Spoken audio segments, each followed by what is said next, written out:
time she's trying to organize it all, there's her sister Mary. And all she's doing is just sitting there. And she's not lifting a finger to help. I don't know if you've ever been in a situation like that yourself. I'm sure you haven't. I'm sure you haven't. But then to make things worse, Jesus, typical man, hasn't noticed how stressed she is. And she's getting more and more worked up about it, and eventually she just explodes. Lord, don't you care? There's an accusation there, isn't there? Don't you care? Don't you care that my sister has left me to do the work by myself? Tell her to help me. And I was saying this at 9:30. I can imagine, it's a lovely scene. There's Jesus, there's all his friends, there's food on the way, and everybody's quite happy. And suddenly this explosion happens. And then there's this awkward silence. And everybody's thinking, oh, what's Jesus going to say? But the interesting thing is, and maybe the surprising thing for Martha, and probably the surprising thing for everybody else who's there, given the role of women in that culture, was that Jesus doesn't take Martha's side. Instead, he supports Mary. Look at what he says. Only one thing is needed, Martha. Mary has chosen what is better, and it will not be taken away from her.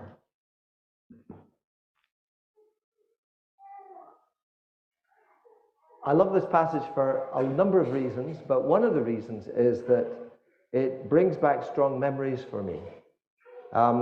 Back in the summer of 1996, hands up if you were alive in 1996. Quite a few of you were. Well, in the summer of 1996, I was being put through my paces by the nominations committee of Liberton Kirk to see if I was up to the job of being their minister. And one of the things they asked me to do was lead a Bible study. And I can remember it well. It was across in the Wilson Hall, which, by the way, has a lovely new carpet. Okay? But this wasn't the old carpet. It was the carpet before the old carpet in those days. And I think they were just carpet squares, actually. Funny what you remember. But that's where we had the Bible study. And so all the great and the good, because it was a massive nominations committee. It's about 30 people. And they're all sitting there in the Wilson Hall looking at me. And the passage we looked at was this passage. It was the account of Jesus in the home of Martha and Mary. And one of the things we noticed straight away was how, of the two sisters, Martha was definitely in charge. Okay? Because we're told, as Jesus and his disciples were on their way, he came to a village where a woman named Martha opened her home to him. Okay, so it was Martha's home, and it was Martha who had invited him in. And that's interesting because we know from other accounts about Mary and Martha in the Gospels that that home was actually shared, it wasn't Martha's, it was Martha's and Mary's and their brother Lazarus' home. But here the emphasis is all on Martha. So clearly this is Martha's event, and Martha is in charge. And we also got the feeling that day that Martha was very competent. She was the one who always takes the initiative. And we also know this from other accounts of her in the Gospels. So she always takes, and she's very organized, she's good at organizing things. And Mary, we get the impression also from other accounts in the Gospel, Mary's a bit of a lump. When it comes to the two sisters, Martha always tells Mary what to do, and Mary always obeys. And that's just the nature of their relationship. Except on this occasion, Mary chooses not to obey. She chooses to do what she wants. And I think there's a big danger when we read this passage. There's a danger of dividing, of categorizing, of grouping people. So we might ask the question, which are you in this passage? Are you the Martha or are you the Mary? Are you the active one or are you the passive one? Are you the doer or are you the beer? There's always a danger in our minds that we start doing that. And I sometimes hear someone say to me, rather diffidently it has to be said, well, actually, I'm more of a Martha than a Mary. I don't know if you ever caught yourself saying that. I'm more of a Martha than a Mary. The implication being that I'm the practical one. I get things done. and that's my role.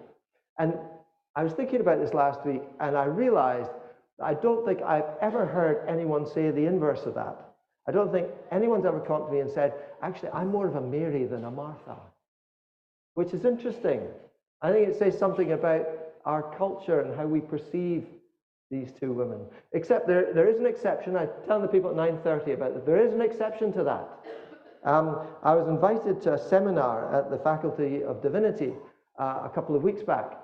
And basically, they'd invited all the ministers in the presbytery to come and meet with them, and we could talk about what they do and how they could help us in our parish ministry.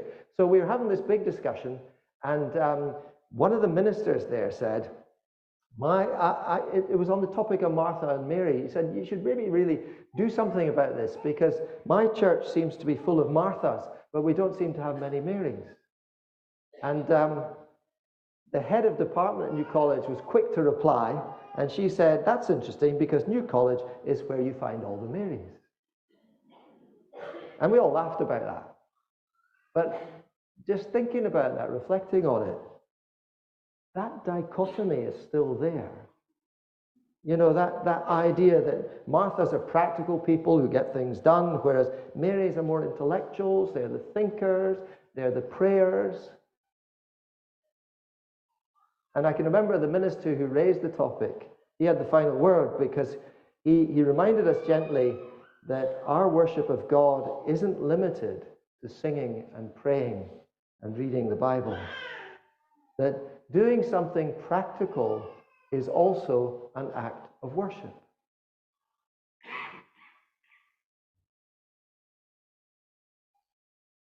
As I said, when reading this passage, it's always tempting to ask the question, which are you, Martha or Mary? And I've been dwelling on this a lot just over this last week, and I've come to realize that this is actually the wrong question to ask. Because if you look at the passage more closely, you see several things.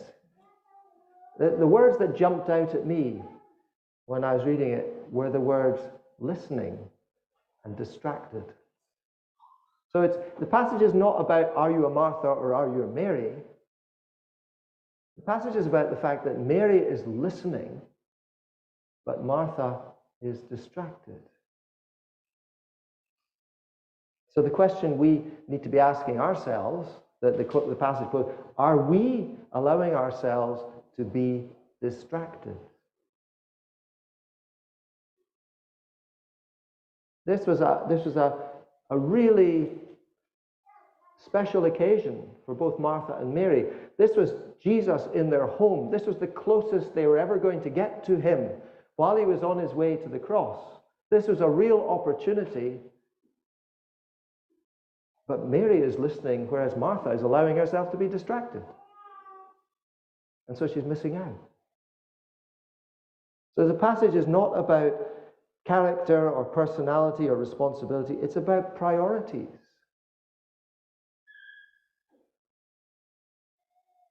Martha's priorities are distracting her from what really matters. Mary has chosen what is better.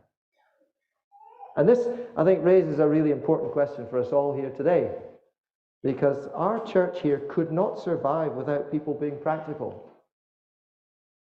People using their time and their talents to get things done, looking after our buildings, looking after our finances, helping out in our cafe, helping out with our young ones on a Sunday, helping out with our seniors at the Senior Citizens Club, volunteering for pastoral care, volunteering for helping with the street pastors or the care van or Fresh Start and running events, running courses. Our church needs all of these things. These are things that really matter. It's part of who we are. It's part of our mission to our community. We are the body of Christ. We're meant to be doing all of these things. And it's vitally important that we all play our part. It's vitally important that we all do what we can, so long as what we are doing is not distracting us from spending more time with Jesus. It's not distracting us from growing in our faith.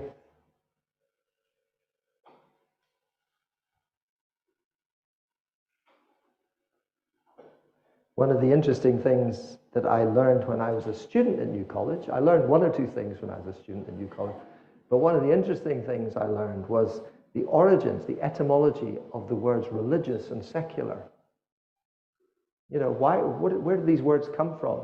Because nowadays we tend to think of religion and religious as being all about godly stuff and secular as being about godless stuff. You know, that's how these words now appear in our use today.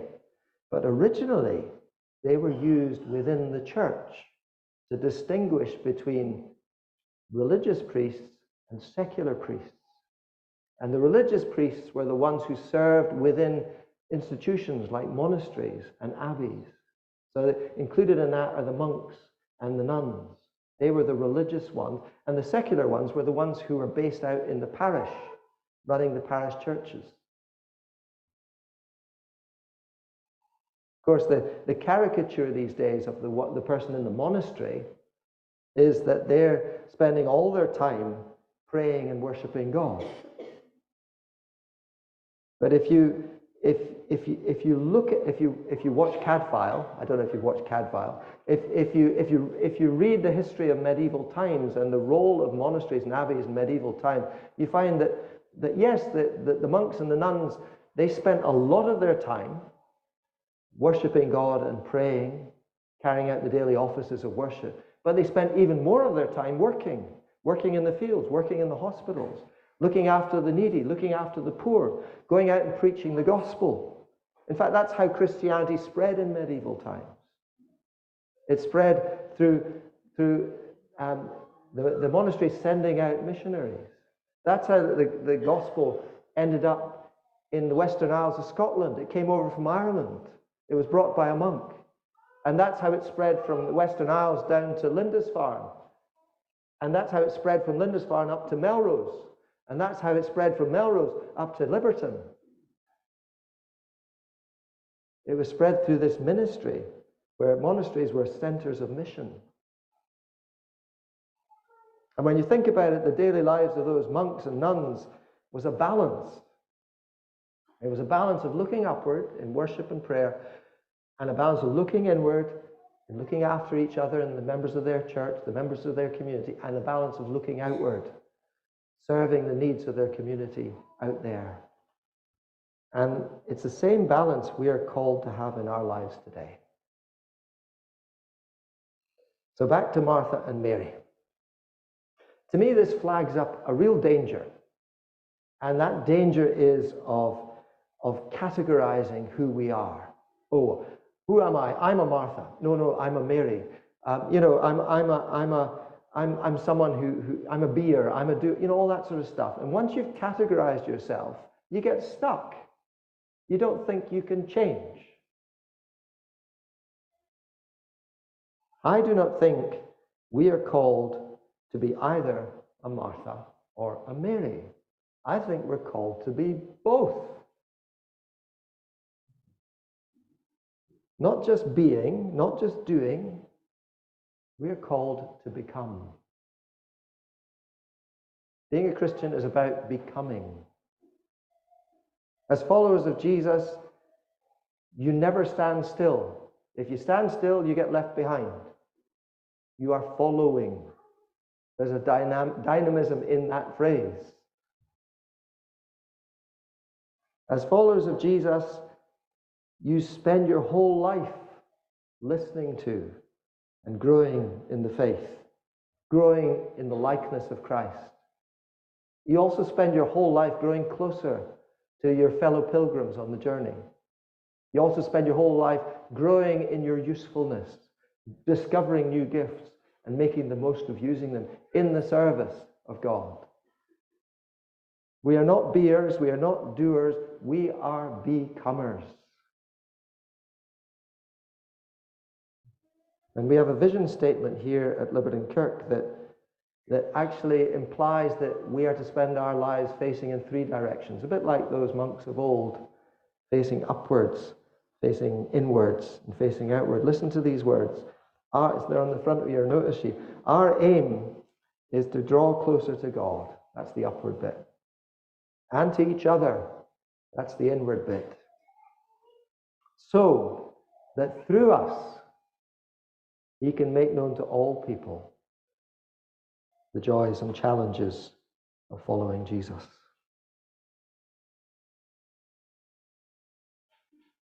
What we plan to do now is allow you to stay seated, to spend some time, a bit like Mary, just sitting in the presence of Jesus. The band, you can come up now, band. The band are going to start playing a song, but they're just going to play it without anybody singing. And then once we've listened to a verse and a chorus, we'll start singing it and you'll be invited to join in.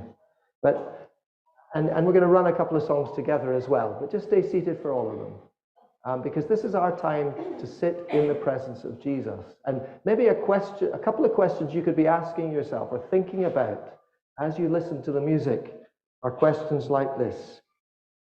Do I use my busyness? Do I use all the things that I do to justify not spending more time with Jesus?